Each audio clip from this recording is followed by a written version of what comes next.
আসসালামু আলাইকুম রহমতুল্লাহ। সম্মানিত দর্শক শ্রোতা, সত্যপ্রকাশ পেজ থেকে আমি এইচ.এম. আব্দুল বাসির। আজকে আমাদের লাইভ প্রোগ্রাম ঈদে মিলাদুন্নবী সাল্লাল্লাহু আলাইহি সাল্লাম সম্পর্কে।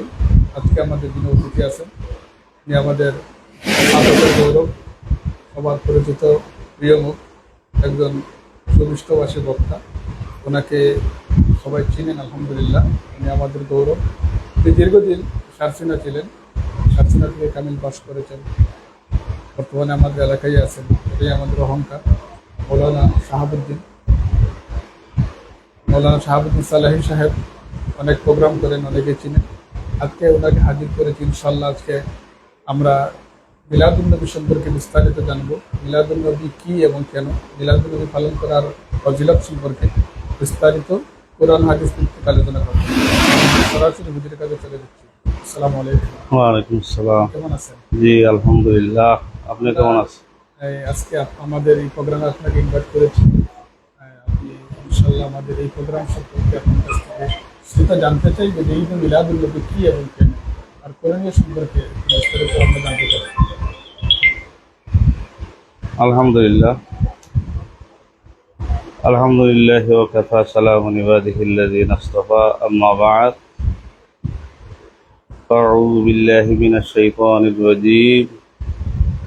কুল বিফাদলিল্লাহি ওয়া বিরাহমাতিহি ফাবিযালিকা ফালইফরাহু হুয়া খায়রুম মিম্মা ইয়াজমাউন। সাদাকাল্লাহুল মাওলানাল আযীম।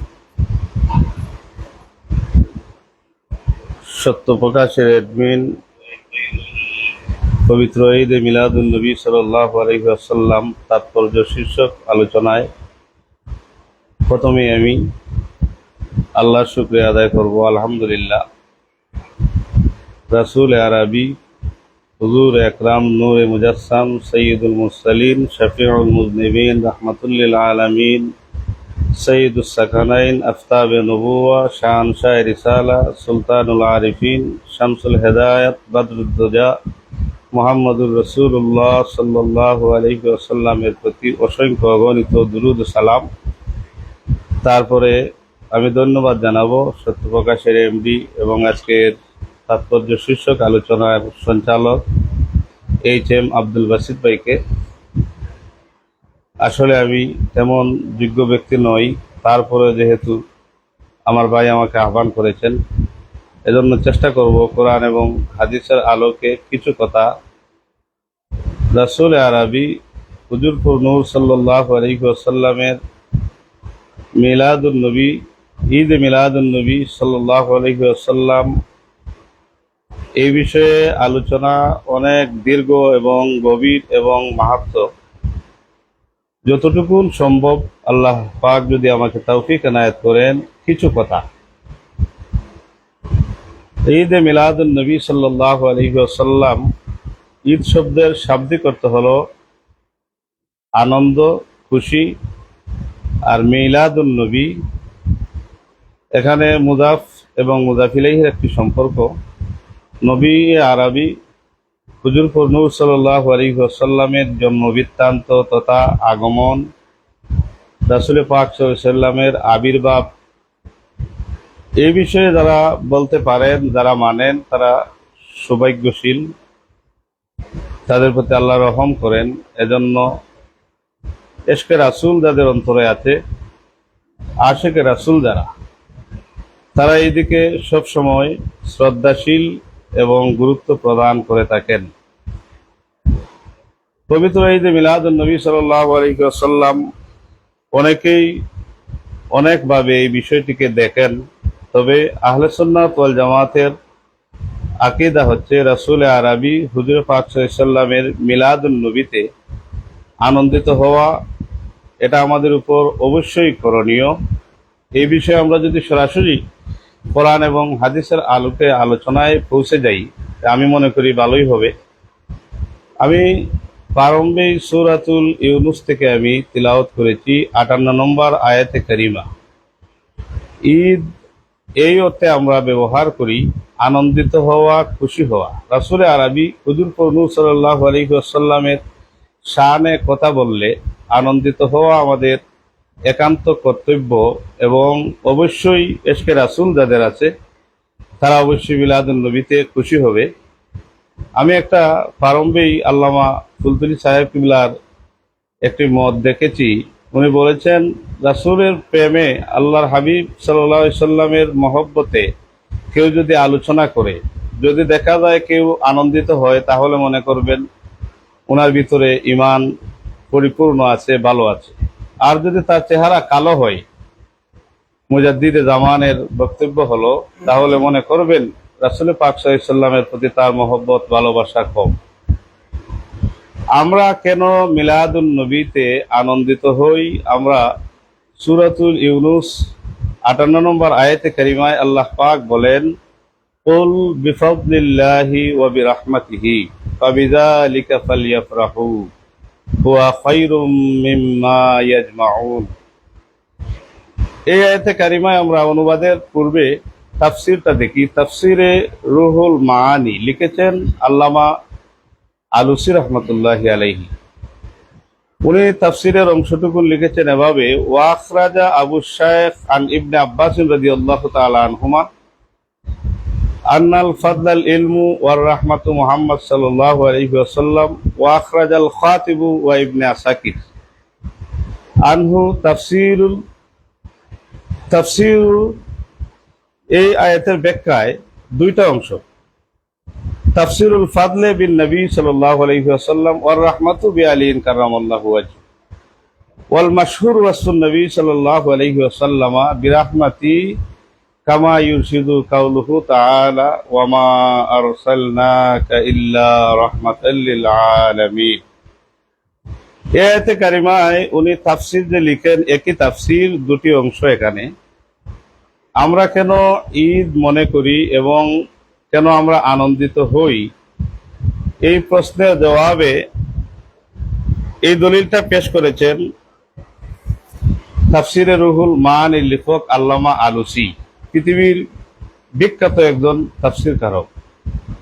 উনি ব্যাখ্যা লিখতে যায়া হাদিস আনেন ইবনে আব্বাস থেকে যে আন্নাল ফাদলাল ইলম, ফজল দ্বারা আল্লাহ পাক বোঝাচ্ছেন ইলমকে, ওয়ার রাহমাতু মুহাম্মদ সাল্লাল্লাহু আলাইহি সাল্লাম, আর রহমত দ্বারা আল্লাহ বুঝাই দিচ্ছেন নবী আরবি হুজুর আকরাম নূরে মুজাসসাম মুহাম্মদুর রাসূলুল্লাহ সাল্লাল্লাহু আলাইহি ওয়াসাল্লাম। ওই তাফসীর কারক পরের অংশে আনলেন, ওয়া আখরাজাল খাতিবু ওয়া ইবনে আসাকির আনহু।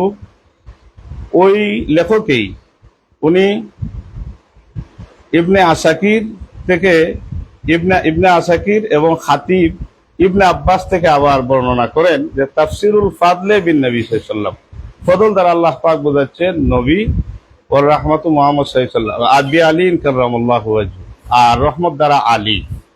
প্রথম অংশে ইলিম বোঝানি হচ্ছে ফজল দ্বারা, ইলিম বলতে কোরআনুল আজিম, আর রহমত দ্বারা বোঝানো হচ্ছে রাসূল আরবি। ওই তাফসিরের দ্বিতীয় অংশে বোঝানো হচ্ছে ফজল দ্বারা উদ্দেশ্য হলেন নবী, রহমত দ্বারা উদ্দেশ্য হলেন আলী রাদিয়াল্লাহু তাআলা। ওই দুইটা অংশের শেষ মীমাংসা হচ্ছে ওয়াল মাশহুরু ওয়াসুন নবী সাল্লাল্লাহু আলাইহি ওয়াসাল্লাম বিরাহমাতি, যে প্রসিদ্ধ অভিমত হলো রহমত দ্বারা আল্লাহ পাক রব্বুল আলামিন আল্লাহর হাবিবকে বোঝাচ্ছেন। আর এজন্য আল্লাহ পাক রব্বুল আলামিনের কালাম থেকে অন্য আয়াত দিয়ে উনি দলিল পেশ করেন, ওয়া মা আরসালনাকা ইল্লা রাহমাতাল লিল আলামিন, যে রহমত দ্বারা উদ্দেশ্য একমাত্র হলেন নবী আরবি হুজুর আকরাম নূরে মুজাসসাম মুহাম্মদুর রাসূলুল্লাহ সাল্লাল্লাহু আলাইহি ওয়াসাল্লাম। এখানে আমি আয়াতটার অর্থের পূর্বে তাফসিরের অংশ বললাম এজন্য যাতে আমি সহজে আপনার সাথে আমার কথোপকথনটা হয়, আলোচনাটা হয়। কুল দ্বারা আল্লাহ পাক আল্লাহর হাবিবকে বলেন, হে নবী আপনি বলুন, বিফাদলিল্লাহি ওয়া বিরাহমাতিহি, আমার ফজল এবং রহমতের কথা। আর ফজল এবং রহমতের কথা আমরা স্পষ্ট হয়ে গেলাম। এখানে ফজল দ্বারা কোনো অংশে কোরআন, আবার কোনো অংশে নবী, রহমত দ্বারা একাংশে আলী, আর একাংশে হচ্ছেন রাসূল আরবি।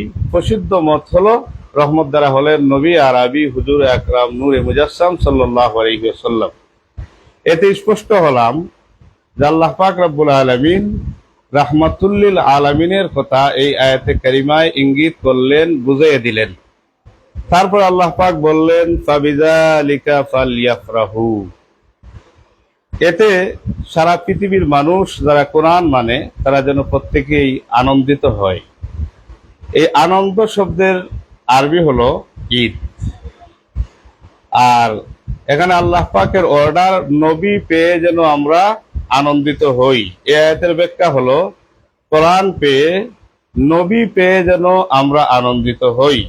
এজন্য আমরা রাসূল আরবি হুজুর আকরাম সাল্লাল্লাহু আলাইহি সাল্লামের মিলাদুন নবী যখন হয়, ওনার আগমনের মাস যখন হয়, তখন আমরা মিলাদুন নবী পালন করি, নবীর জন্ম বৃত্তান্ত আলোচনা করি, নবীর আবির্ভাবে পৃথিবীবাসী খুশি হয়েছিল, আমরা খুশি হই। এজন্য আমাদের আকীদা হচ্ছে ঈদে মিলাদুন নবী সাল্লাল্লাহু আলাইহি সাল্লাম জায়েজ, এবং শুধু জায়েজ নয়, আমি আমার দৃষ্টিকোণ থেকে বলবো আশিকে রাসূল যারা, তাদের এটি হচ্ছে ফরাদ, ইমানের ফরাদ। তার ইমানের বৃদ্ধির একটি লক্ষণ, তার ইমানের পরিপূর্ণতায় পৌঁছে যায়। প্রিয় ভাই, তারপর আল্লাহ পাক বললেন, হুয়া খায়রুম মিম্মা ইয়াজমাউন, আর এই আনন্দিত হওয়াটা রাসূল আরবি সাল্লাল্লাহু আলাইহি সাল্লামের আগমনে, রাসূল পাক সাল্লাল্লাহু আলাইহি সাল্লামের পৃথিবীতে আবির্ভাবে খুশি হওয়াটা, আল্লাহ পাক বলেন এগুলো পেয়ে খুশি হওয়া আর পৃথিবীর সঞ্চিত সমস্ত সম্পত্তি পেয়ে খুশি হওয়া, পৃথিবীর সমস্ত সম্পত্তি পেয়ে খুশি হওয়ার চাইতে রাসূল আরবির আগমনে খুশি হলে সমগ্র পৃথিবীর সঞ্চিত সম্পদের খুশির চাইতে আল্লাহর কাছে আল্লাহর হাবিবের আগমনে খুশি হওয়ার দাম অনেক অনেক বেশি। সুতরাং আমরা কোরআনুল আযীম থেকে সূরাতুল ইউনূসের ৫৮ নম্বর আয়াত থেকে আমরা বুঝলাম ঈদে মিলাদুন নবী সাল্লাল্লাহু আলাইহি ওয়াসাল্লাম, এটা আমরা পালন করি, ইশকে রাসূল পয়দা হয়, আমাদের ইমানের পরিপূর্ণতা হয়। আমি এই আয়াতকে সামনে রেখে একটি হাদিস পড়ব। হাদিসটি বাইহাকি শরীফে এসেছে, ওয়াকাযা ফি সিরাতে হালবিয়া, সিরাতে হালবিয়া কিতাবে এসেছে, আন ইবনে আব্বাস রাদিয়াল্লাহু তাআলা আনহুমা ক্বালা লাম্মা উলিদা রাসূলুল্লাহ সাল্লাল্লাহু আলাইহি ওয়াসাল্লাম আক্কা আনহু ইয়ানি ইয়াউমু সাবিন উলিদাতিহি জাদ্দাহু বিকাবশিন ওয়া সাম্মাহু মুহাম্মাদান ফাকিলা লাহু ইয়া আবাল হারিস মা হামালাকা আলা আন তুসাম্মিয়াহু মুহাম্মাদান ওয়া লাম তুসাম্মিহি বিইসমি আবাইহি ক্বালা উরিদতু আন ইয়াহমাদাহুল্লাহু ফিস সামাই ওয়া ইয়াহমাদাহুন নাসু ফিল আরদ। এই হাদিসটা এসেছে বাইহাকি শরীফ এবং সিরাতে হালবিয়া কিতাবে। এখানে ইবনে আব্বাস রাদিয়াল্লাহু তাআলা আনহুমা বর্ণনা করেন, আল্লাহর হাবিব সাল্লাল্লাহু আলাইহি ওয়াসাল্লাম যখন পৃথিবীতে শুভাগমন করলেন, ওনার যখন ৭ম দিন হলো, আব্দুল মুত্তালিব ওনার দাদা রাসূল আরবির জন্মে খুশি হয়ে, আবির্ভাবে খুশি হয়ে উনি ৭ দিনের দিন আকিকা করলেন। আকিকাটা মূলত ওই যে গোলাম শব্দের একটা শাব্দিক অর্থ হলো সন্তান। আল্লাহর যে বান্দা পৃথিবীতে এসেছেন, আসার উপর শুকরিয়া আদায় করে উনি আকিকা করলেন। ৭ম দিনে আকিকা করে উনি ছাগল জবাহ করলেন। ছাগল জবাহ করার পরে মানুষদেরকে আপ্যায়ন করালেন। তারপরে রাসূল আরবির দাদা আব্দুল মুত্তালিব ওনার নাম রাখলেন মুহাম্মদ সাল্লাল্লাহু আলাইহি ওয়াসাল্লাম। আরবের পণ্ডিতগণ প্রশ্ন করলো, ইয়া আব্দুল মুত্তালিব ইয়া আবাল হারিস, আপনি আপনার নাতির নাম মুহাম্মদ রেখেছেন, ইতিপূর্বে আপনার অন্য কারো নাম মুহাম্মদ রাখেন নাই, এখন কেন রেখেছেন? আব্দুল মুত্তালিব জবাব দিলেন যে আমি আমার নাতির নাম রেখেছি, আমি চাই ক্বালা উরিদতু আইয়াহমাদাহুল্লাহু ফিস সামাই ওয়া ইয়াহমাদাহুন নাসু ফিল আরদি, আমি চাই আমার নাতির প্রশংসা আসমানে যেমন চলবে, জমিনেও তেমন চলবে। আমরা যদি এখানে একটি দৃষ্টিকোণ করি, আল্লাহর হাবিব সাল্লাল্লাহু আলাইহি ওয়াসাল্লামের সম্মান আল্লাহ পাক আসমানে রেখেছেন, জমিনে রেখেছেন, আরশে মুআল্লায় রেখেছেন, সিদরাতুল মুনতাহায় রেখেছেন। আল্লাহ পাক রব্বুল আলামিনের হাবিবের নাম আল্লাহ রাব্বুল আলামিন আরশে মুআল্লায় রেখেছেন। এখানে যদি আপনি যুক্তি খুঁজেন, তাহলে রাওয়াল হাকিমু আন ইবনে আব্বাস রাদিয়াল্লাহু তাআলা আনহুমা আওহাল্লাহু তাআলা ইলা ঈসা আলাইহিস সালাতু ওয়াসসালাম আমিন বিমুহাম্মদ ওয়া আমুর উম্মাতাকা আইয়ুমিনু বি ফালাউলা মুহাম্মাদুন মা খালাকতুকা ওয়ালা জান্নাতা ওয়ালান নার লাকাদ খালাকতুল আরশা আলাল মাই ফাত্তারাবা ফাকাতাবতু আলাইহি লা ইলাহা ইল্লাল্লাহু মুহাম্মাদুর রাসূলুল্লাহ সাল্লাল্লাহু আলাইহি ওয়াসাল্লাম। এখানে যদি আপনি বলেন যে এই দলিল থেকে, আকিকার দলিল থেকে এদিকে আপনি আসছেন কেন, আসার অর্থ হলো আব্দুল মুত্তালিব বলেন আমি আমার নাতির নাম মুহাম্মদ রেখেছি। মুহাম্মদ শব্দের অর্থ হলো প্রশংসিত। আমি চাই আমার নাতি আসমানেও প্রশংসিত হোক, জমিনেও প্রশংসিত হোক। আর আমি বলছি আল্লাহ পাক আরশে মুআল্লায় রেখেছেন আল্লাহর হাবিবকে আল্লাহর পাশে, আল্লাহ পাক সিদরাতুল মুনতাহায় রেখেছেন আল্লাহর পাশে আল্লাহর হাবিবকে, আল্লাহ পাক জান্নাতে রেখেছেন আল্লাহর হাবিবকে। এখানে যে হাদিসটি পড়লাম, ইমাম হাকিম বলেন হাদিসটি সহিহ। উনি বলেন যে আল্লাহ পাক ওহী নাজিল করলেন ঈসা আলাইহিস সালাতু ওয়াসসালামকে যে আপনি ঈমান আনেন মুহাম্মদ সাল্লাল্লাহু আলাইহি ওয়াসাল্লামের প্রতি, ওয়ামুর উম্মাতাকা আইয়ুমিনু বি, আর আপনি আপনার উম্মত যারা, অনুসারী যারা, তাদেরকে আপনি বলবেন তারা মুহাম্মদ সাল্লাল্লাহু আলাইহি ওয়াসাল্লামকে পেয়ে গেলে তারাও ঈমান আনবে মুহাম্মদুর রাসূলুল্লাহ সাল্লাল্লাহু আলাইহি ওয়াসাল্লামের প্রতি। ফালাউলা মুহাম্মাদুন মা খালাকতুকা ওয়ালাল জান্নাতা ওয়ালান নার, আমি যদি আমার হাবিবকে সৃষ্টি না করতাম তাহলে আমি তোমাকেও সৃষ্টি করতাম না, জান্নাত জাহান্নামকেও আমি সৃষ্টি করতাম না। তারপরে আল্লাহ পাক বলেন যে আমি যখন আরশ তৈরি করলাম পানির উপরে, আলাল মা ফাত্তারাবা, আরশে মুআল্লা কম্পিত হলো, কাঁপলো, তখন আমি আল্লাহ পাক, আমি আল্লাহর পাশে আমার হাবিবের নাম লিখে রাখলাম, সাথে সাথে ফাসাকানা আরশে মুআল্লার কম্পন বন্ধ হয়ে গেল। এতে বোঝা যায় আল্লাহ পাক রব্বুল আলামিন আরশে মুআল্লায় আমার রাসূল পাক সাল্লাল্লাহু আলাইহি ওয়াসাল্লামের নাম লিখে রেখেছেন। আমরা যদি অন্যদিকে তাকাই, বহু কিতাবে হাদিসটি এসেছে। আন উমর ইবনে আল-খাত্তাব রাদিয়াল্লাহু তাআলা আনহু قال قال رسول الله صلى الله عليه وسلم لما اقترف آدم الخطية قال يا ربي أسألك بحق محمد لما غفرت لي فقال الله تبارك وتعالى يا آدم وكيف عرفت। আল্লাহর হাবিব সাল্লাল্লাহু আলাইহি ওয়াসাল্লামের প্রিয় সাহাবী উমর ইবনে আল-খাত্তাব রাদিয়াল্লাহু তাআলা আনহু থেকে বর্ণিত হাদিস যে আল্লাহর নবী আদম আলাইহিস সালাতু ওয়াসসালাম যখন ভ্রমে পতিত হলেন, এখানে কারো ধারণা আদম নবী গুনাহ করেছেন, তবে আমাদের আকীদা হলো ভ্রমে পতিত হয়েছেন। আর নবীগণ ভ্রমে পতিত উনি হয়েছেন যে এটা সওয়াব হয়েছে আমল নামায়, গুনাহ হয় নাই ভ্রমে পতিত হওয়ার কারণে।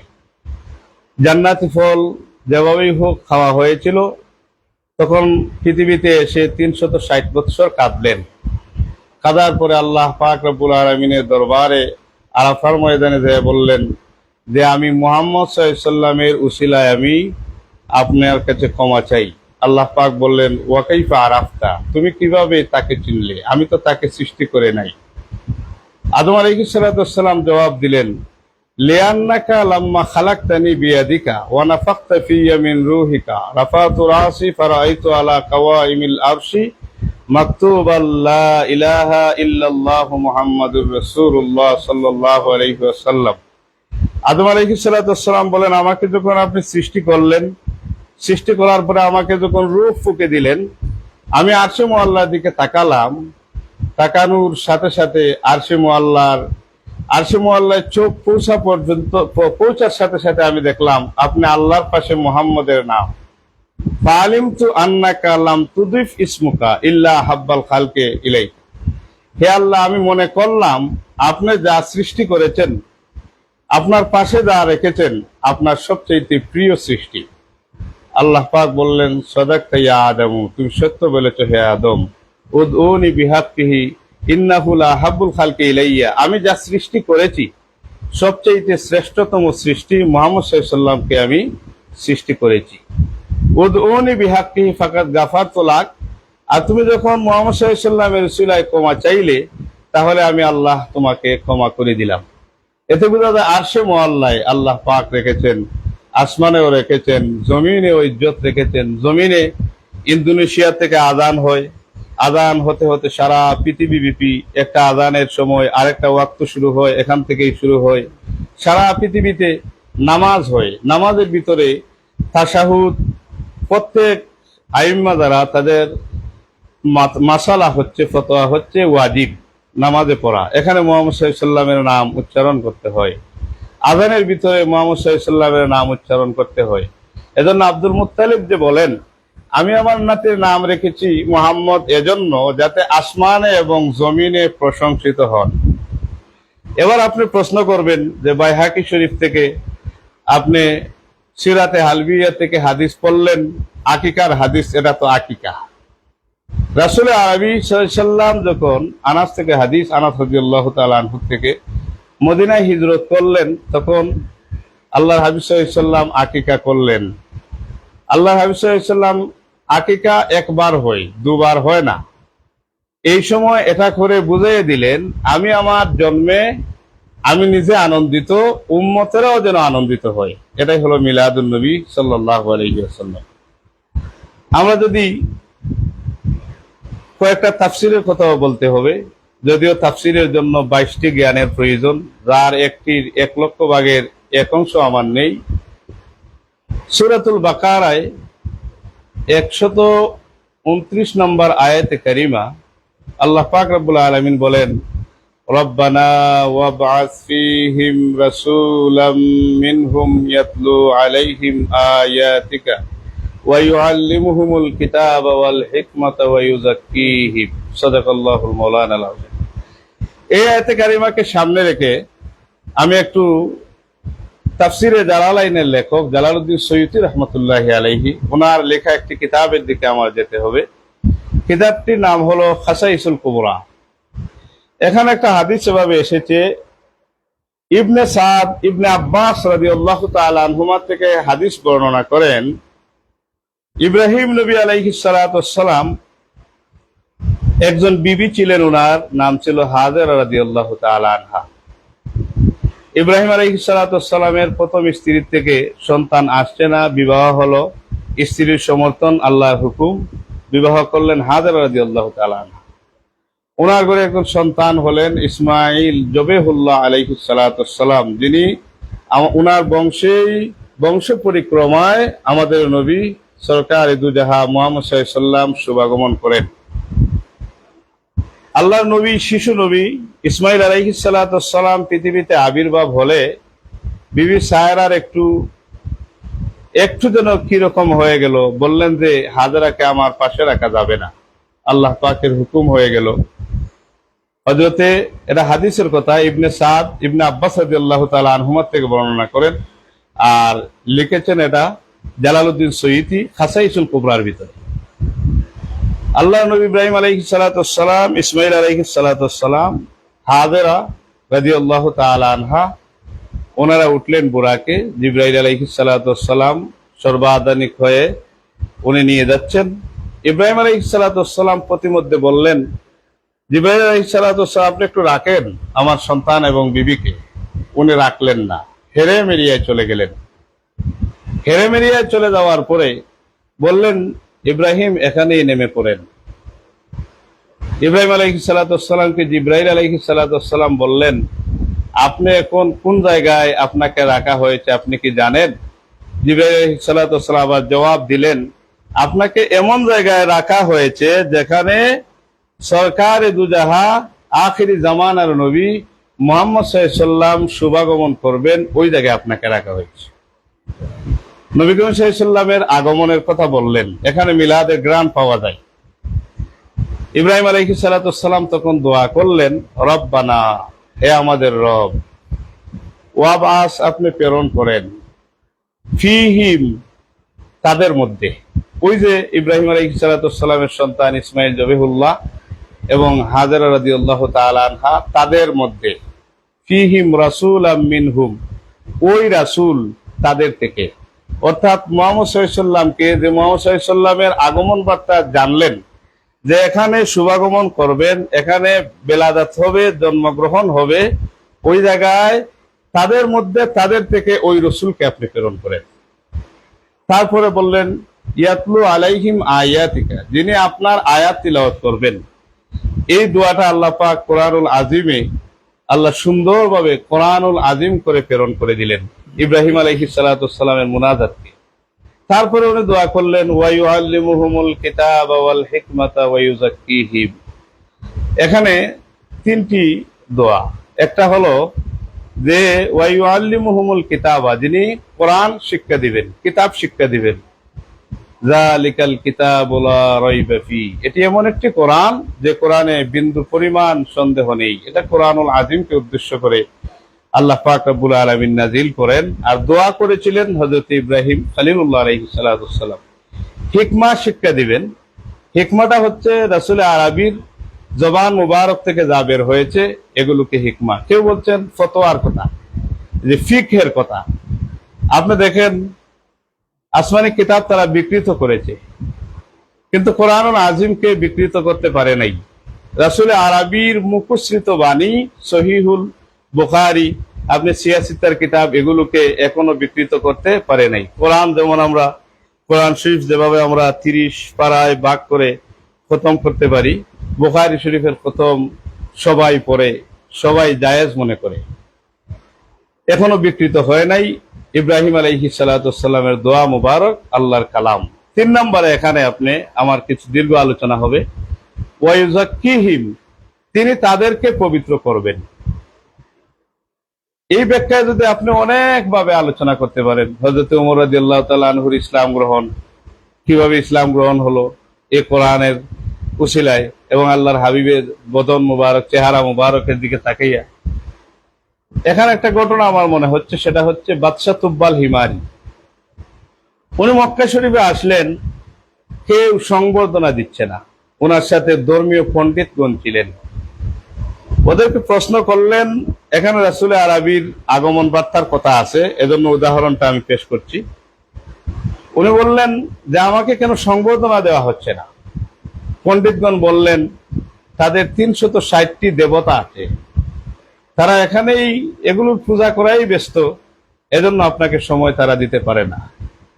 উনি বললেন তাহলে আমি এই মূর্তি, দেব দেবী সবগুলো আমি ধ্বংস করে দেই। ওরা বললেন অসম্ভব, আপনার দ্বারা হবে না। মুহাম্মদ সাল্লাল্লাহু আলাইহি সাল্লাম শেষ নবী যখন পৃথিবীতে শুভাগমন করবেন, ওনার হস্ত মুবারক লাগলে সবগুলো এমনিতে ধ্বংস হয়ে যাবে। এই কথাটা কার ছিল? এই কথাটা ছিল তুব্বাল হিমারি এবং তার পণ্ডিতদের মধ্যে। তার সফর সঙ্গী ওয়াজির, ওয়াজির শব্দের অর্থ হলো মন্ত্রী। ওনার মন্ত্রী পরিষদের ওলামা যারা, জ্ঞানী যারা, তারা বলল যে মুহাম্মদ সাল্লাল্লাহু আলাইহি সাল্লাম যখন আসবেন, আসার পরে এগুলো ধ্বংস হবে, আপনার দ্বারা এটা সম্ভব হবে না। উনি বললেন মুহাম্মদ সাল্লাল্লাহু আলাইহি সাল্লামের প্রতি ওনার কিন্তু আকর্ষণ বেড়ে যাচ্ছে এই কথা শোনা মাত্র। উনি বললেন মুহাম্মদ এখানে আসবেন, আর এই মুহাম্মদ সাল্লাল্লাহু আলাইহি সাল্লামের প্রতি আমার বিশ্বাস এবং আস্থা অনেক বেড়ে যাচ্ছে। ওই মুহাম্মদ কোথায় আসবেন? যে ওই হেরাম এলাকায়, এই জায়গার ভিতরে ওনার শুভাগমন হবে। আর শুভাগমন হওয়ার পরে পৃথিবীর অবস্থান তারা বর্ণনা করলেন। তখন উনি বললেন যে মুহাম্মদ কি কোথাও হিজরত করবেন? ওরা বলল উনি হিজরত করবেন মদিনাতুল মুনাওয়ারায়। এই কথাটাও বলে দিল। তারপরে বাদশাহ তুব্বাল হিমারি বললেন উনাকে হিজরত করাতে বাধ্য করা হবে না উনি হিজরত করবেন? তারা জবাব দিল ওনার পার্শ্ববর্তী যারা সবাই উনাকে বাধ্য করবে হিজরত করার জন্য, আল্লাহর হুকুম হবে তখন উনি হিজরত করবেন। বাদশাহ তুব্বাল হিমারি বলল তাহলে আমি যারা কষ্ট দিবে তাদের ধ্বংস করে দিই। পণ্ডিতগণ বললেন এটা অসম্ভব, ওই বংশেই উনি আসবেন, যে বংশের লোকেরাই উনাকে হিজরত করতে বাধ্য করবে। উনি মক্কার দিকে গেলেন। যাওয়ার পরে উনি স্বপ্নে দেখলেন যে কাবাগরে গিলাপ পরাবেন। মান কাসা কাবাতুত আউয়ালু মান কাসা কাবাতুত তুব্বাল হিমারি। এজন্য পৃথিবীতে সর্বপ্রথম মক্কাতুল মুআজ্জামায় কাবাগরে গিলাপ পরান বাদশাহ তুব্বাল হিমারি। বাদশাহ তুব্বাল হিমারি গিলাপ পরালেন। সংক্ষেপ করে আসছি। উনি বললেন মুহাম্মদ যেখানে হিজরত করবেন সেখানেই আমার যেতে হবে। উনি মক্কা থেকে মদিনার দিকে রওনা করলেন। এটার বিষয়ে 500 বছর প্লাস 500 বছরের কথা উল্লেখ আছে। রাসূল আরবির আবির্ভাবের জন্মগ্রহণের পূর্বে এই রাসূলের বিলাদাত, রাসূল সাল্লাল্লাহু আলাইহি সাল্লামের আগমন বার্তা এখানে আলোচনা হচ্ছে। এখন উনি মদিনা পর্যন্ত পৌঁছলেন, অনেক খানকাগর তৈরি করে করে গেলেন। যাওয়ার পরে ওই মদিনাতুল মুনাওয়ারায় যাইয়া বললেন কোন জায়গায় হিজরত করে আসবেন। তারা বলল ওই সময়ে নাম হবে আবু আইয়ুব আনসারী রাদিয়াল্লাহু তাআলা আনহু। ওই জায়গাটা এবং মদিনার কিছু অংশ উনি খরিদ করলেন আর কাউকে মালিকানা দিলেন, যে মুহাম্মদ সাল্লাল্লাহু আলাইহি ওয়াসাল্লাম আসা পর্যন্ত মালিক। আর উনার জন্য একটা আল্লাহর হাবিবের জন্য একটা চিঠি লিখলেন যে আমি সাক্ষ্য দিচ্ছি শাহিদতু আলা আহমাদা, যে আমি সাক্ষ্য দিচ্ছি মুহাম্মদ সাল্লাল্লাহু আলাইহি ওয়াসাল্লাম আন্নাহু, যে তিনি হচ্ছেন এমন আল্লাহর পক্ষ থেকে নাবিয়্যুম মিনাল্লাহ, আল্লাহর পক্ষ থেকে একজন নবী আর পবিত্র আত্মা। উনি বললেন উনি হবেন পবিত্র আত্মা, চিঠির ভিতরে স্বর্ণের তক্তায়। আর বললেন যে আমি যদি আমার হায়াতে পেয়ে যেতাম তাহলে ওনার চাচাতো ভাই হতাম, চাচাতো ভাই বলতে ওয়াজির হতাম, চাচাতো ভাই হতাম, এর অর্থ হলো আমি সাহায্যকারী হয়ে যেতাম। ওনার শত্রুদের বিরুদ্ধে আমি তরবারি দিয়ে, বিসাইফ শব্দটাও আছে, তরবারি দিয়ে যুদ্ধ করতাম আল্লাহর হাবিব সাল্লাল্লাহু আলাইহি ওয়াসাল্লামের প্রতি। এজন্য কিছু অলৌকিক ক্ষমতা আছে আল্লাহর হাবিব সাল্লাল্লাহু আলাইহি ওয়াসাল্লামের আবির্ভাবের পরের যে অলৌকিক ক্ষমতা, সেগুলো হচ্ছে মুজিজা। আর আল্লাহ হাবিব সাল্লাল্লাহু আলাইহি ওয়াসাল্লামের আবির্ভাবের পূর্বে যে অলৌকিক ক্ষমতা, এগুলোকে বলা হয় ইরহাসাত। ইরহাসাতে আকৃষ্ট হয়ে কেউ যদি আল্লাহর হাবিবের প্রতি ঈমান আনে, ফিতরাতের কারণে জান্নাতে চলে যায়। এই উদাহরণটা আমি এজন্য দিচ্ছি যে আল্লাহর হাবিব সাল্লাল্লাহু আলাইহি ওয়াসাল্লাম ইব্রাহিম আলাইহিস সালাম দোয়া করলেন, যিনি কিতাব শিক্ষা দিবেন, যিনি হিকমা শিক্ষা দিবেন, যিনি তাদেরকে পবিত্র করবেন। আল্লাহর হাবিব সাল্লাল্লাহু আলাইহি ওয়াসাল্লামের আগমনে মক্কা পবিত্র হয়ে গেল, সারা পৃথিবী নামাজের জায়গা হয়ে গেল। আল্লাহর হাবিবের আগমনের কারণে জাহিলিয়াত বন্ধ হয়ে গেল। যেমন জীবন্ত মেয়ে যারা তাদেরকে খবর দেয়া হতো, তাদের খবর দেওয়া বন্ধ হয়ে গেল। আল জান্নাতু তাহতা আকদামিল উম্মাহাত, মায়ের পায়ের নিচে সন্তানের জান্নাত, এই কথাটুকু আল্লাহর হাবিব সাল্লাল্লাহু আলাইহি ওয়াসাল্লামের মুখস্থিত বাণী থেকে এসে গেল। এখানে আমি বোঝাতে চাচ্ছি, এখানে আমি পাই রাসূলের আবির্ভাবের ঘটনাকে আলোচনা হয়েছে কি হয় না। বাদশা তুব্বাল হিমারি এবং তার ওয়াজির বলেন অথবা পণ্ডিতগণ বলেন, তাদের কথোপকথন হয়েছে। আর এটার যথার্থতা আমরা খাসাইসুল কুবরা থেকে পেলাম যে আল্লাহর হাবিব যেখানে আসবেন, আগমন করবেন, আগমন করাটাই মিলাদুন নবী। এটা আমাদের আকীদা, এটা আমাদের বিশ্বাস। আপনি সূরা সফ এখানে 6 নম্বর আয়াতে আল্লাহ পাক রব্বুল আলামিন কোরআন নাযিল করেন, ওয়াইজ ক্বালা ঈসা ইবনু মারইয়ামা ইয়া বনি ইসরাঈল ইন্নী রাসূলুল্লাহি ইলাইকুম মুসাদ্দিকাল লিমা বাইনা ইয়াদাইয়া মিনাত তাওরাতি ওয়া মুবাশশিরান বিরাসূলিন ইয়াতি মিন বা'দি ইসমুহু আহমদ। এখানে আল্লাহ পাক রব্বুল আলামিন কোরআন নাযিল করেন, ঈসা নবী বললেন, ঈসা ইবনে মারইয়াম বললেন যে আমি আল্লাহর পক্ষ থেকে একজন রাসূল, আর আমি হচ্ছি মুসা নবী আলাইহিস সালাতু ওয়াস সালামের প্রতি যে তাওরাত নাযিল হয়েছিল এটার সত্যায়নকারী, সত্যতা প্রকাশকারী। আর আমি হচ্ছি মুবাশশিরান, সুসংবাদদাতা। আমার পরে যিনি আসছেন তার নাম আহমদ। আহমদ সাল্লাল্লাহু আলাইহি ওয়াসাল্লামের সুসংবাদদাতা হচ্ছি আমি, ঈসা আলাইহিস সালাতু ওয়াস সালাম। তাহলে সরাসরি আল্লাহর কালাম, যে আল্লাহর হাবিবের আগমন বার্তার কথা ঈসা নবী আলাইহিস সালাতু ওয়াস সালাম বললেন। ঈসা নবী আলাইহিস সালাতু ওয়াস সালামও বলেছেন। তারপরে যদি আপনি চান, শাওয়াহিদুন নবুয়ত কিতাব ইবনে ওমর রাদিয়াল্লাহু তাআলা আনহুমা থেকে হাদিস এসেছে যে উনি বলেন, ইবনে মুয়াবিয়াকে এখানে প্রেরণ করে দাও যুদ্ধক্ষেত্রে সেনাপতি করে। উনি যখন যুদ্ধের ময়দানে চলে গেলেন, নজলা ইবনে মুয়াবিয়া রাদিয়াল্লাহু তাআলা আনহু যুদ্ধ চলাকালীন বিজয়ের পথে জোহরের আযানের সময় হয়েছে, নজলা ইবনে মুয়াবিয়া আযান শুরু করলেন। উনি যখন বললেন আল্লাহু আকবার, আল্লাহু আকবার, তখন পাহাড়ের ভিতর থেকে আওয়াজ আসলো, হে নজলা ইবনে মুয়াবিয়া, তুমি মুহূর্তের কালিমা বলেছো। উনি আশ্চর্যান্বিত হচ্ছেন আযানের ভিতরে। উনি যখন আশহাদু আন্না মুহাম্মাদ, এভাবে আশহাদু আল্লা ইলাহা ইল্লাল্লাহ এই কথা, এই বাক্যটা বলার সাথে সাথে বলল যে তুমি ইখলাসের কালিমা বলছো। উনি আরো আশ্চর্য হচ্ছেন। তৃতীয়বার যখন উনি বলল আশহাদু আন্না মুহাম্মাদার রাসূলুল্লাহ, তখন আওয়াজ আসলো, হে নজলা ইবনে মুয়াবিয়া, আমি সাক্ষী দিচ্ছি মুহাম্মদ সাল্লাল্লাহু আলাইহি আল্লাহর রাসূল, আমাকে ঈসা নবী সুসংবাদ দিয়ে।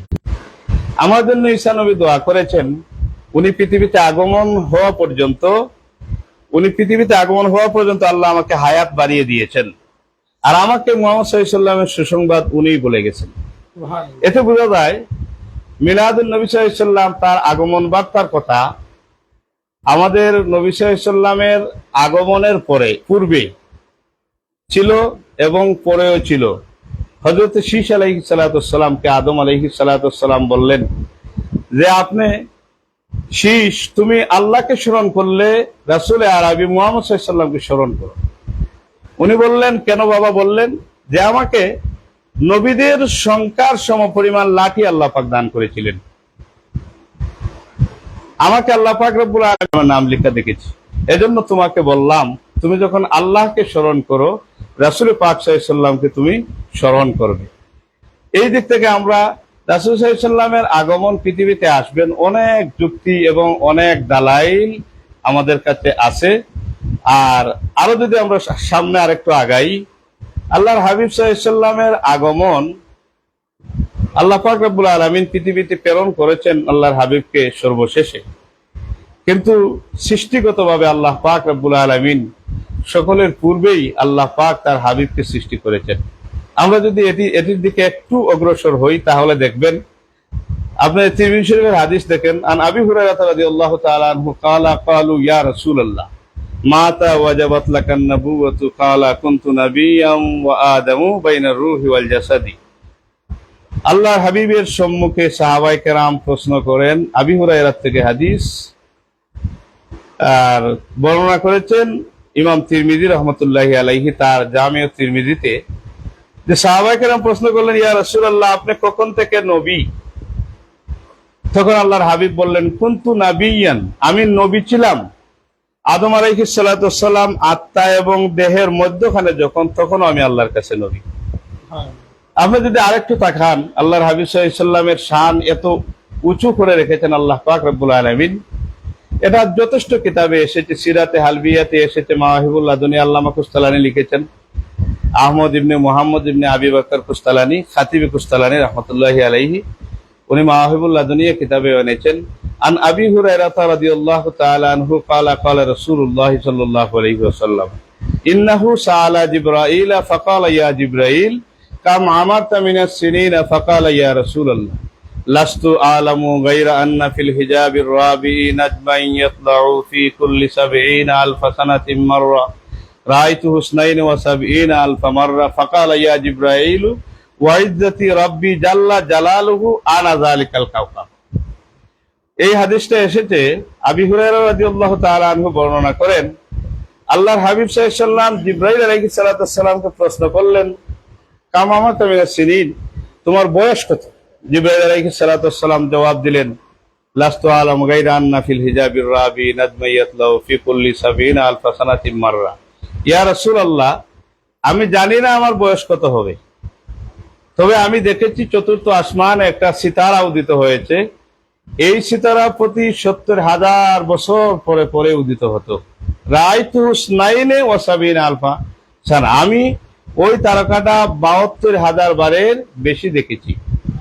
রাসূল আরবি হুজুর নূর সাল্লাল্লাহু আলাইহি ওয়াসাল্লাম বলেন, ফাকালা ইয়া জিবরাইল, হে জিবরাইল, ওয়া ইজ্জতি রাব্বি জাল্লা জালালুহু আনা যালিকাল কাওকাব, যে তারকাটা আপনি দেখেছেন ওই তারকাটাই হলাম আমি নবী মুহাম্মদুর রাসূলুল্লাহ সাল্লাল্লাহু আলাইহি ওয়াসাল্লাম। এতে বোঝা যায় আল্লাহর হাবিব সাল্লাল্লাহু আলাইহি সাল্লামের সৃষ্টিটা আল্লাহর কাছে আছে। আল্লাহ পাক রব্বুল আলামিন আল্লাহর হাবিব সাল্লাল্লাহু আলাইহি সাল্লামকে পৃথিবীতে প্রেরণ করেন, যেমন কোরআনুল আযীমে এসেছে, কদ জাআকুম মিনাল্লাহি নূরুন ওয়া কিতাবুম মুবিন। আল্লাহ পাক বলেন, তোমাদের কাছে নূর এসেছেন এবং কিতাব এসেছেন, প্রেরণ করেছেন শেষে, কিন্তু সৃষ্টি করেছেন আল্লাহ সৃষ্টিগতভাবে প্রথমে। তোমাদের কাছে নূর এসেছেন এবং কিতাব এসেছে। নূর বমানা ১৭টি তাফসীরে আমি দেখেছি যে এই নূর বমানা আল্লাহ পাক রব্বুল আলামিন বোঝাচ্ছেন আল্লাহর হাবিব সরকারে দুজাহা মুহাম্মদ সাল্লাল্লাহু আলাইহি সাল্লামকে, আর কিতাব অর্থ হলো কোরআনুল আযীম। عن جابر بن عبد الله قال قلت يا رسول الله بأبي أنت وأمي أخبرني عن أول شيء خلقه الله تعالى قبل الأشياء قال يا جابر إن الله تعالى قد خلق قبل الأشياء نور نبيك من نور فجعل ذلك النور يدل بالقدرة حيث شاء الله تعالى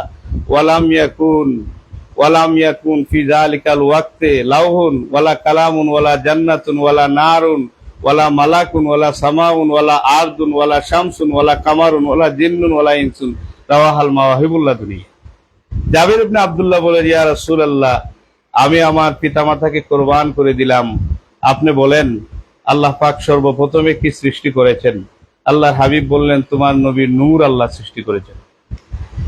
এই হাদিসের ব্যাখ্যায় মাওয়াহিবুল্লাহ দুনিয়া কিতাবে আল্লামা কোস্তালানি এনেছেন যে ওয়ালাম ইয়াকুন ফি যালিকাল ওয়াক্তে লাউহুন ওয়ালা কালামুন ওয়ালা জান্নাতুন ওয়ালা নারুন ওয়ালা সামাউন আরদুন শামসুন কামারুন।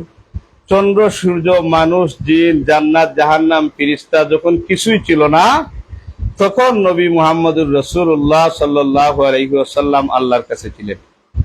এতে বোঝা যায় রাসূল পাক সাল্লাল্লাহু আলাইহি ওয়াসাল্লামের আবির্ভাব অনেক আগে।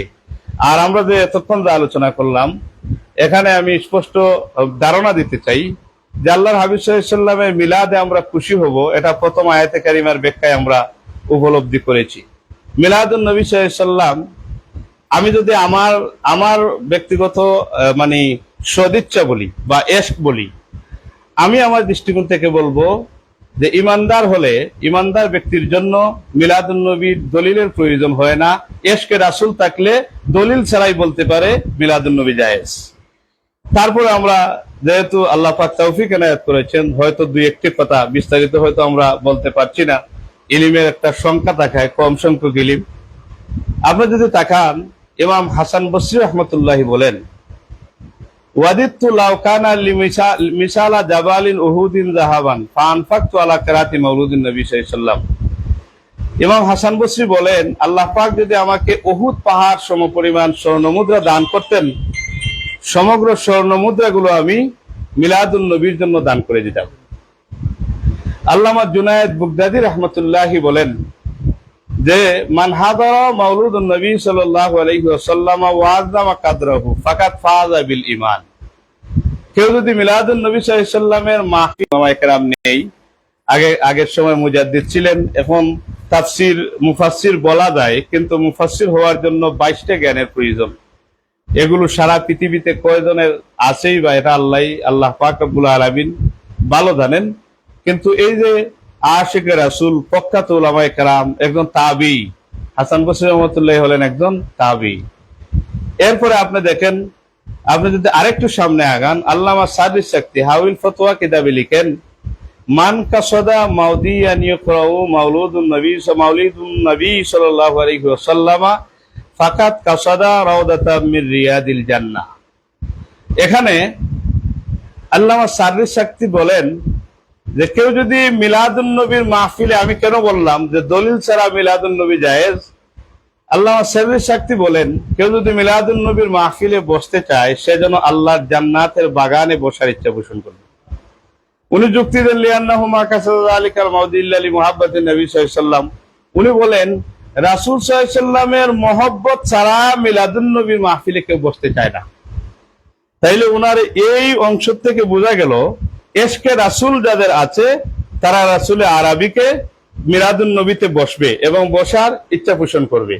ওনার এই কথাটাই বোঝা যায়, যারা মিলাদুন নবীকে অস্বীকার করেন, তাদেরকে আমি ফতোয়া দিচ্ছি না, অস্বীকার করেন, এতে বোঝা যায় তাদের ভিতরে এশকে রাসূল কম অথবা নাই। এশকে রাসূল যাদের আছে, উনি বলেন লিআন্নাহু মা কাসাদা যালিকাল মাউদিল্লা লি মুহাব্বাতিন নবী সাল্লাল্লাহু আলাইহি ওয়াসাল্লাম, যে এশকে রাসূল ছাড়া কেউ মিলাদুন নবীর মাহফিলে বসতে চায় না। এতে আমরা মনে করি আমাদের এশক আছে, আমরা আশিকে রাসূল হতে চাই, এজন্য মিলাদুন নবীর মাহফিলে বসি। উনি একটা হাদিস আনেন যে ওয়াকালান নবী সাল্লাল্লাহু আলাইহি ওয়াসাল্লাম মান আহাব্বানি কানা মাই ফিল জান্নাতি।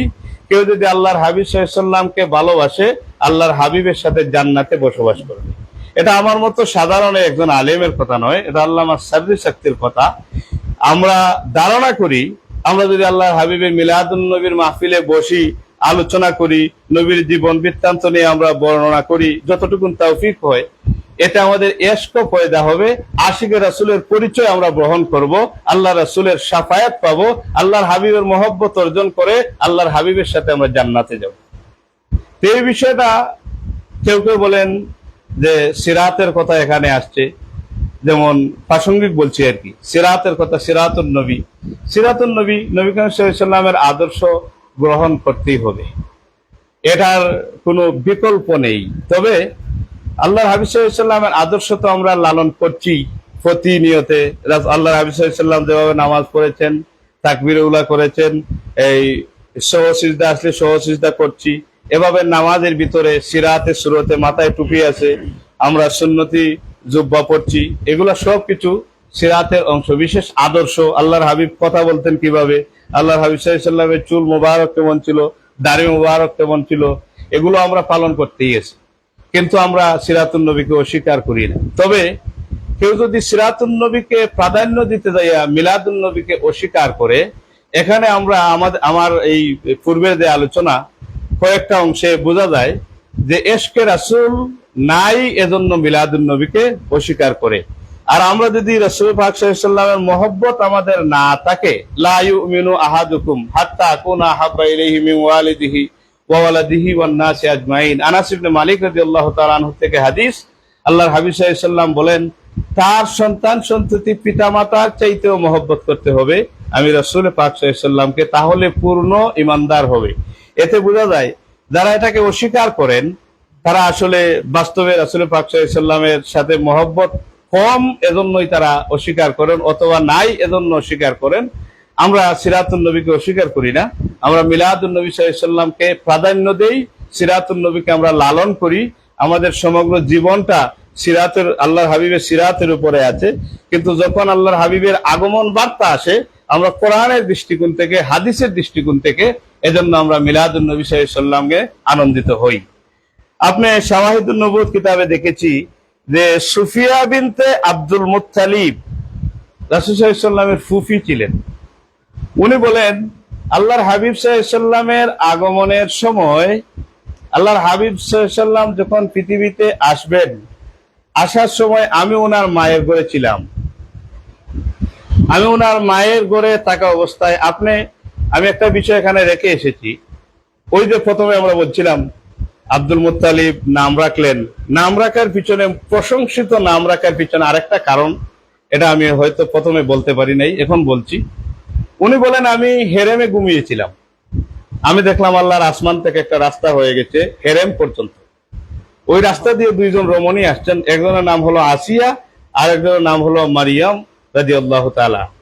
ওই দুইজন যে আসতেছেন, একজন অপরজনকে বলছেন, আজ আমরা রাসূল আরবির ইরাদাতে আমরা এখানে যাচ্ছি, মা আমেনার কাছে যাচ্ছি, রাসূল পাক সাল্লাল্লাহু আলাইহি ওয়াসাল্লাম পৃথিবীতে আসবেন, ওই রাসূলুল্লাহর নাম হবে আসমানে আহমদ, জমিনে মুহাম্মদ।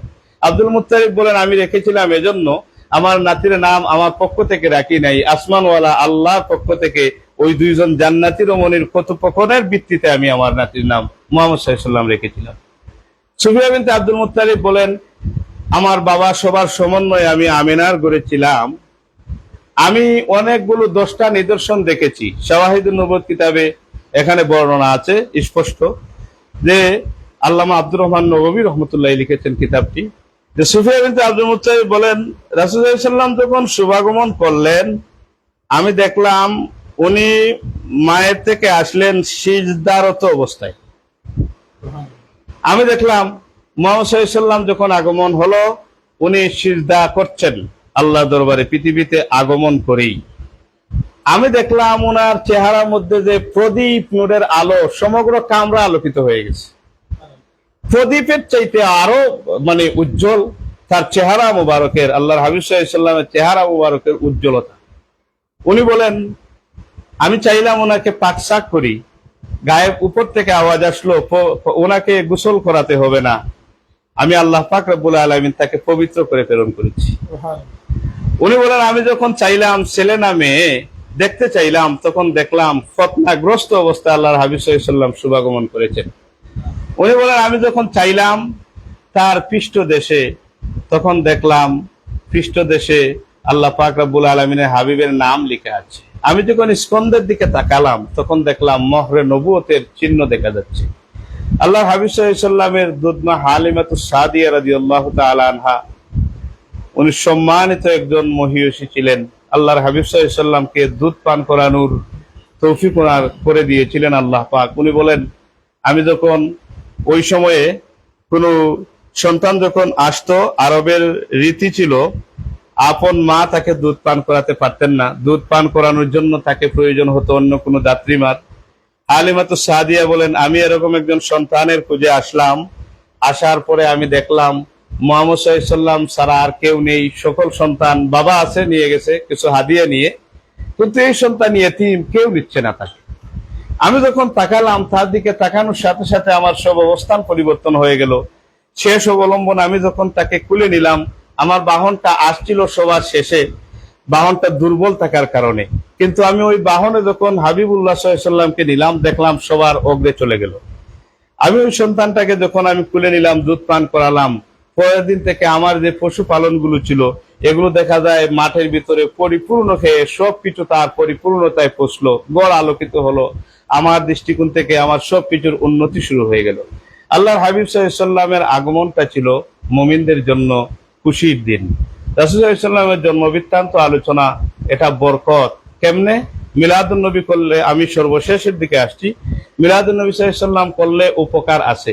জালালউদ্দিন সৈয়দী আল ওয়াসাইল ফি শারহি শামাইল গ্রন্থ লিখেছেন, এখানে লিখেছেন, মা মিন বাইতিন আও মসজিদিন আও মাহাল্লাতিন কুরিয়া ফিহি মাউলিদুন নবী সাল্লাল্লাহু আলাইহি ওয়াসাল্লাম ইল্লা হাফাতিল মালাইকাতি যালিকাল বাইতা ওয়াল মসজিদ ওয়াল মাহাল্লাতা ওয়া সাল্লাতিল মালাইকাতি আলা আহলি যালিকাল মাকান ওয়া আম্মাহুমুল্লাহু তাআলা ওয়ার রাহমাতু ওয়ার রিদওয়ানু। আর আল্লাহর হাবিব সাল্লাল্লাহু আলাইহি ওয়াসাল্লামের মিলাদে জালালউদ্দিন সৈয়দী ওয়াসাইল ফি শারহি শামাইল গ্রন্থে এই বর্ণনাটা দিলেন যে এক গড়ে মা মিন বাইতিন আও মসজিদ আও মাহাল্লাতিন কুরিয়া ফিহি মাউলিদুন নবী সাল্লাল্লাহু আলাইহি ওয়াসাল্লাম, যে গড়ে, যে বাড়িতে, যে মসজিদে মিলাদুন নবী হবে, ওই জায়গায় আল্লাহর ফিরিস্তারা শুভাগমন করেন। ফিরিস্তারা শুভাগমন করে ওয়াসাল্লাতিল মালাইকাতি আলা আহলি যালিকাল মাকান, ওই জায়গার মানুষের জন্য আল্লাহর কাছে দোয়া করেন। ওয়া আম্মাহুমুল্লাহু তাআলা বির রাহমাতি ওয়া রিদওয়ানে, আর আল্লাহর রহমত এবং রিজামন্দি হাসিল হতে থাকে ওই জায়গার ভিতরে। ওয়া আম্মাল মুতাওয়াফফুনা বিন নূর ইয়ানি জিবরাইল মিকাইল ইসরাফিল আযরাইল আলাইহিস সালাতু ওয়াস সালাম ইউসাল্লুনা আলা মান কানা সাওয়াওয়ান লিকিরাতি মাউলিদিন নবী ফান্নাহুম ইউসাল্লুনা আলা মান কানা সাওয়াওয়ান লিকিরাতি মাউলিদিন নবী সাল্লাল্লাহু আলাইহি ওয়াসাল্লাম। আল্লাহর সম্মানিত ফেরেশতা জিবরাইল মিকাইল ইসরাফিল আযরাইল আলাইহিস সালাতু ওয়াস সালাম শুভাগমন করেন। করার পরে যারা আহ্বায়ক দল, মিলাদুন নবীর আহ্বায়ক দল, তাদের জন্য আল্লাহর কাছে দোয়া করেন।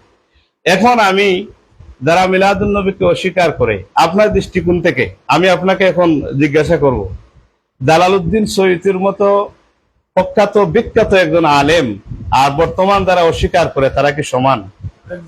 কখনো সম্ভব হবে না, সম্ভব হবে না। তাহলে আমরা আমাদের আকাবিরদের থেকে, এরপরে হাদিসের ভাষায়, কোরআনুল আজিমের আয়াতে কারিমায়, আমরা আমাদের আলোচনায় আমি বোঝাতে চাচ্ছি এতটুকুন, মিলাদুন নবী জায়েজ আগেও ছিল, এখনো আছে, এর ফিউচারে ফিল মুস্তাকবিল, ভবিষ্যতেও জায়েজ থাকবে।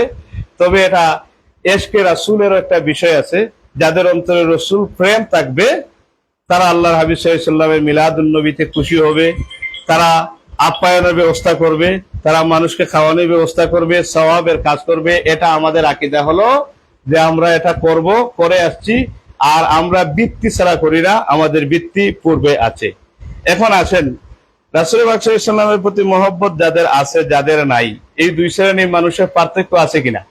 আমি মিলাদুন নবী পালন করে না তাদেরকে আমি গালি দিচ্ছি না বা উদাহরণ দিচ্ছি না, আমি বলছি আল্লাহর হাবিব সাল্লাল্লাহু আলাইহি ওয়াসাল্লামের মহব্বতে আমরা মিলাদুন নবী করি।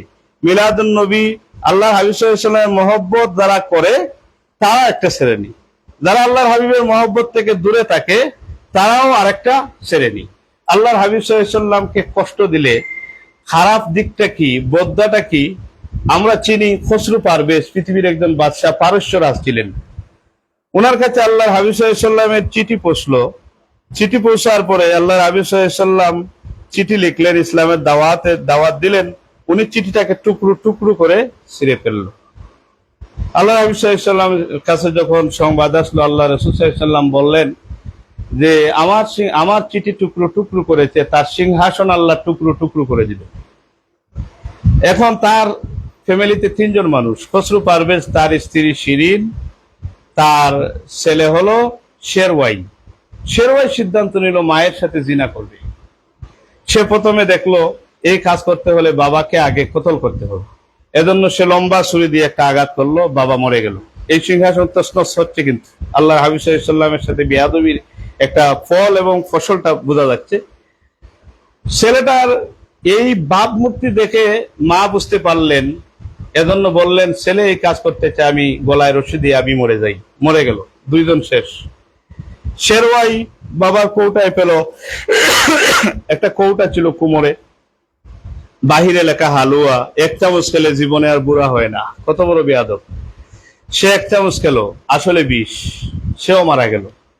আল্লাহ হাবিব সাল্লামের প্রতি বিদ্বেষ পোষণকারী কখনো পৃথিবীতে প্রতিষ্ঠিত হতে পারে নাই। হয়তো দেখা যাবে তার ভাবমূর্তি, চলাফেরা সবকিছুতে দেখা যায় প্রতিষ্ঠিত, কিন্তু মূলত এশকে রাসূল ছাড়া প্রতিষ্ঠিত হওয়া যায় না। এশকে রাসূল ছাড়া আমলে, আখলাকে পরিপূর্ণতা অর্জন করা যায় না। তবে আমার বিশ্বাস, যারা মিলাদুন নবীকে মানেন তাদের অন্তরে এশকে রাসূল সাল্লাল্লাহু আলাইহি ওয়াসাল্লাম আছে, আশিকে রাসূল তারা। আমরাও যেন আল্লাহ পাক রব্বুল আলামিন যারা আমরা পালন করি, বিশ্বাস করি, আমাদেরকেও যেন আল্লাহ পাক রব্বুল আলামিন আশিকে রাসূল হিসাবে কবুল করেন। মিলাদুন নবীকে যেন আমরা ইজ্জত করতে পারি, যেহেতু প্রমাণ আছে, মান হাদারা মাউলুদুন নবী ওয়া আযযামা কাদরাহু, উপস্থিত হওয়া এবং সম্মান করা, আমরা যেন সম্মান করতে পারি। এই আহ্বান যারা দেখছেন তাদের প্রতি আমার শুকুর, ধন্যবাদ। আর সঞ্চালক ভাই, আপনি আহ্বান করেছেন, আপনাকে ধন্যবাদ এই দিনের কিছু কথা বলার জন্য, মিলাদুন নবী সাল্লাল্লাহু আলাইহি ওয়াসাল্লাম সম্পর্কে কিছু কথা বলার জন্য। ওয়া আখিরু দাওয়ানা আনিল হামদুলিল্লাহি রাব্বিল আলামিন। আসসালামু আলাইকুম ওয়া রাহমাতুল্লাহ। আলহামদুলিল্লাহ, আমরা অত্যন্ত গুরুত্বপূর্ণ আলোচনা শুনলাম। আসলে বিরামহীন আলোচনা ছিল, যে আলোচনার মধ্যে মানে কোনো খাদ নেই যেখানে আর প্রশ্ন ঢোকানোর মতো, অথবা আমি কোনো প্রশ্ন করার মতো। আমার ভিতরে কিন্তু অনেকটা প্রশ্ন ছিল যে এই যখন তিনি আলোচনা করবেন আমি প্রারম্ভিক কিছু প্রশ্ন করব। আমি যে প্রশ্ন করার ইচ্ছা থাকে সেই প্রশ্নের উত্তর কিন্তু এই পরের হাদিসের মধ্যে চলে আসে। এত বিরামহীন আলোচনা, এত সুন্দর দীর্ঘায়ী আলোচনা আমি একসাথে বসে আর কখনো শুনিনি। আমার খুব ভালো লেগেছে, আলহামদুলিল্লাহ। আশা করি যদি আপনারা এই সম্পূর্ণ আলোচনাটা শুনেন আপনাদের অবশ্যই ভালো লাগবে। আমাদের সাথে দেশ এবং প্রবাস থেকে অনেকেই ছিলেন, অনেকেই পরবর্তীতে শুনবেন। এই আমাদের পক্ষ থেকে আজকের ঈদে মিলাদুন নবী সাল্লাল্লাহু আলাইহি সাল্লাম যে দীর্ঘ আলোচনা হলো, আমাদের পক্ষ থেকে আপনাদেরকে অসংখ্য অসংখ্য মোবারকবাদ জানিয়ে আমি আমার আজকে দিনে অতিথি ছিলেন ওনাকে অসংখ্য মোবারকবাদ জানাচ্ছি। ওনার অনেক সময় ব্যয় করে আপনি আলোচনা এসেছেন, আমার পক্ষ থেকে মোবারকবাদ জানাচ্ছি সবাইকে। আগামী লাইভের আমন্ত্রণ জানিয়ে আজকের ভিডিও এখানে একান্ত করছি। আসসালামু আলাইকুম ওয়া রাহমাতুল্লাহি ওয়া বারাকাতুহু।